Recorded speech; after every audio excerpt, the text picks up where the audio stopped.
안녕하세요. 중국에 있는 대학교에서 2010년경에 공부했던 아재입니다.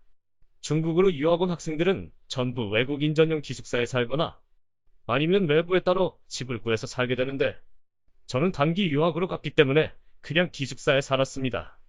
인터넷에서 벨기에 학교 기숙사 짤 보고 나도 한동안 저딴 곳에 살아야 하는구나 하면서 체념하고 갔는데 외국인 전용 기숙사라서 그런지 생각했던 것보다 좋았습니다. 뭐 그래봐야 중국식 기숙사이긴 했지만 참고로 중국인들 전용 기숙사는 진짜 군 시절 구막사급이었습니다. 방 안에 화장실에 샤워 시설 있는 게 아니라 따로 지어놔서 중국 애들 목욕 바구니 들고 샤워하러 다녔습니다. 아무튼 제가 다닌 대학교에는 북한에서 온 유학생 2명이 있었는데 바로 썰 풀도록 하겠습니다. 지금은 오래되어서 걔네들 이름은 기억 안 나지만 기억해보면 한 명 이름은 X철이었고 나머지 한 명은 촌스러워서 들으면 딱 북한 사람 이름이었습니다. 대충 특징을 정리하자면 첫 번째로 외모입니다. 사진에 있는 오른쪽에 같았습니다. 기드컷의 새까만 피부에 멸치이긴 했는데 뭔가 다부진 멸치 같았습니다. 두 번째로 복장. 리얼 사진 속 남자들처럼 하고 다녔습니다. 와이셔츠에 통 존나 넓은 검정 바지 플러스 버클 달린 벨트 끼고 마무리는 김일성 김정은 배지. 사복도 간간히 입긴 했는데 레알 아재들 입는 등산복에 한여름에도 긴 바지만 입고 다녔습니다. 세 번째 성격입니다.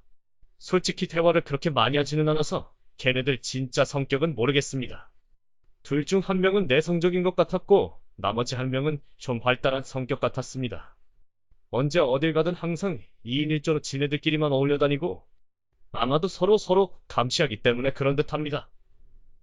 한국인 학생들이 먼저 인사를 건네도 대충 고개만 까딱거리거나 그냥 쌩까고 갔습니다. 유난히 한국 유학생들한테만 무뚝뚝했습니다. 그리고 성격에 관계없이 자부심이 존나 센 게 특징입니다.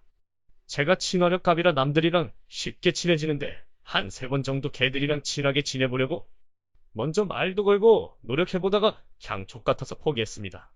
시벌레가 뭐가 아쉬워서 쟤네들한테 그래야 하나 싶어서요. 재력? 사실 이것도 걔네들 부모 통장을 내 눈으로 본 게 아니니까 정확하지는 않습니다. 근데 나도 대충 인생 짬밥 먹으면서 보고 들은 게 있고 몇 마디 섞어보면 꼭 한국인 아니더라도 대략 부잣집 자식인지 잘 배운 놈인지 알 수 있지 않습니까? 이런 개인적 점으로 유추했을 때 꽤 북한 고위층의 금수저 자식들은 맞는 것 같았습니다. 그 2명 중에 성격 더 밝은 놈하고 얘기 좀 해봤는데 그놈이 말한 게 구라인지 트루인지는 몰라도 지네 집이 평양 과학자거리에 있다고 했습니다. 아마도 한국으로 따지면 강남쯤 되는가 했습니다. 뭐 그땐 이름만 듣고 과학자거리?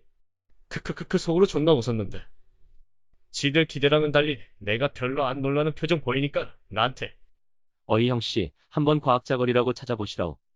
라고 했습니다. 근데 뭐 지들이 그렇게 부자라고 해도 우리 기준으로 봤을 때도 그냥 씀씀이는 한국 중상층이랑 뭐 별반 다르지도 않았습니다.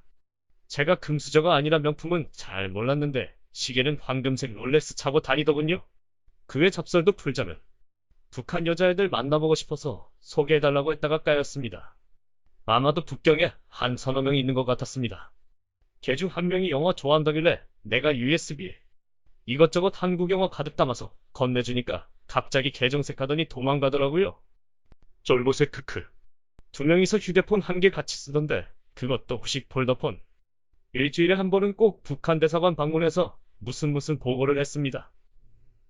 아마도 지들끼리 감시하고 서로 이상 없는지 가서 얘기하는 듯 했습니다. 북경에 옥류관이라고 북한 식당 있는데 맛 더럽게 없다면서 디스했습니다. 한국인 유학생들한테 항상 형씨라고 불렀는데 일부러 거리 두는 듯 했습니다. 언제 한 번은 저랑 한국인 룸메형이랑 대동강맥주 마트에서 사와서 걔네들이랑 같이 마셨습니다. 아마도 이때 술 마시면서 얘기 제일 많이 했던 것 같습니다. 방에서 컵 가지고 와서 기숙사 복도바닥에 앉아서 같이 몇 잔 마시면서 맞담배 했습니다. 근데 술 마시면서도 말하는 한마디를 조심하고 일단 말 자체를 잘 안 했습니다. 물어보면 그냥 마지못해 대답해주는 느낌이었습니다. 저나 한국인 룸메이트 형이나 밀레니엄 세대로 하고 싶은 거 다 하고 먹고 싶은 거 다 먹고 컸는데 우리랑 또래의 청년들이 하고 싶은 것도 못하고 그렇게 사는 거 보니 좀 안쓰럽긴 했습니다. 그것도 북한에서 잘 사는 애들이 그 정도니 그 밑에 사람들은 더 하겠죠. 근데 걔들은 어차피 북한 다시 가면 돈은 개 많을 테니까 불쌍하진 않았습니다. 남한으로 내려와서 살고 싶냐고는 갈침 맞을 것 같아서 못 물어봤고, 걔들한테 남한에 대해서는 어떻게 생각하냐 물어보니까 잘 못 사는 린민들한테는 지옥 같다고 들었습니다. 이러더군요. 지금 생각해보니 뭐 틀린 소리도 아닌 것 같네요. 서민안정, 헬조선, 민정, 물론 지들이 할 말은 아니지만, 그리고 그 두 명 사는 방에 유일하게 들어가 본 한국 유학생이 있었는데, TV에서 봤던 것처럼 벽에 김정은이랑 김일성 액자 걸려있다고 하더라고요. 걔네들 중국 생활하면서 새로운 문물이나 기술 다 접해보면서 지네 나라 공산주의의 부조리를 모르지는 않을 텐데, 지들이 북한에선 금수저인데 탈북하면 족도 아니니까 그냥 모르는 채 눈 감고 입 닫고 사는 느낌이었습니다. 오늘의 세 줄 요약. 북한 금수저도 북한 밖에서는 족밥이다. 썰은 여기까지.